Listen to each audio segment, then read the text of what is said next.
Matapos nga pong makatanggap ang Team USA ng mga pambabatiko sa kanilang game noong nakaraan sa Australia, ipinakita nga po ng kanilang team kanina kung gaano sila kadominante sa kanilang blowout win kontra sa Serbia. Kahit nga andito pa si Nikola Jokic, tinambakan nga nila ito ng 20 plus points.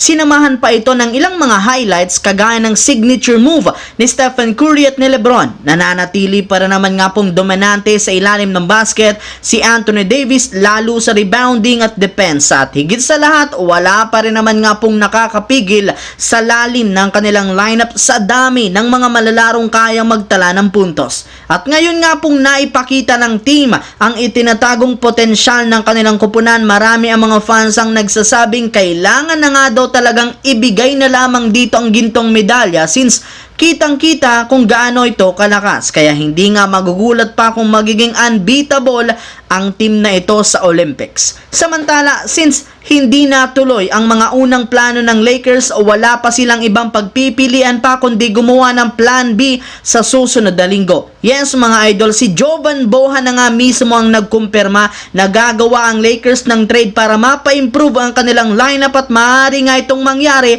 bago man magsimula ang regular season. Sadyang as of now, napakalimitado lamang ng pinagpipilian nila ngayon na available sa market, at ang nangunguna dyan sa listahan si Nikola Vucevic na literal hindi pinag-aagawan. Katulad nga po ng sinabi ko sa inyo, ito ang pinaka-affordable na trade na maaaring gawin ngayon ni Rob Pelinka sa pagkakaroon lamang nito ng $20 million na kontrata annually. Kahit man hindi ito kasing galing o kasing husay ni Jeremy Grant at Lauri Markkanen, magagamit pa rin naman nila ito ng maayos sa kanilang lineup bilang kanilang bagong sentro at tandem kay Anthony Davis sa front court. Kaya dahil dyan, kasalukuyan na ngang inaalam ng Lakers ang trade value ni Vucevic upang sa ganon malaman nila kung anong klaseng trade package ang maibibigay sa Chicago Bulls. Sa kabilang banda, ilang araw lamang ang nakakalipas mula ng sunod-sunod na batikusin si Bronny James ng mga analyst at fans, bumawi na rin naman ito agad sa kanilang pagkapanalo laban sa Atlanta Hawks matapos magtala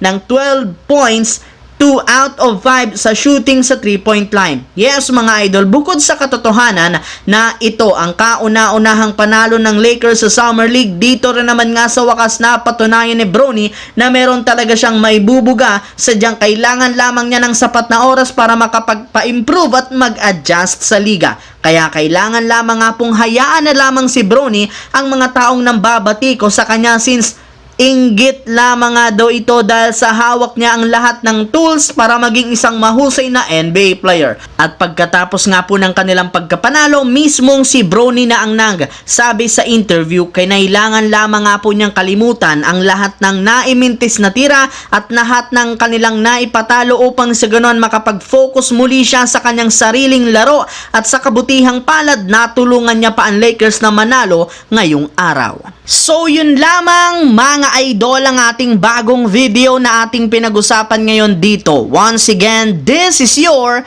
J-Zone TV. Huwag kalimutang mag-like, mag-subscribe, pindutin ang notification bell sa akin channel para lagi kayo maging updated sa mga videos na pinapalabas ko. Isang malaking shoutout sa lahat mga idol. Maraming salamat po.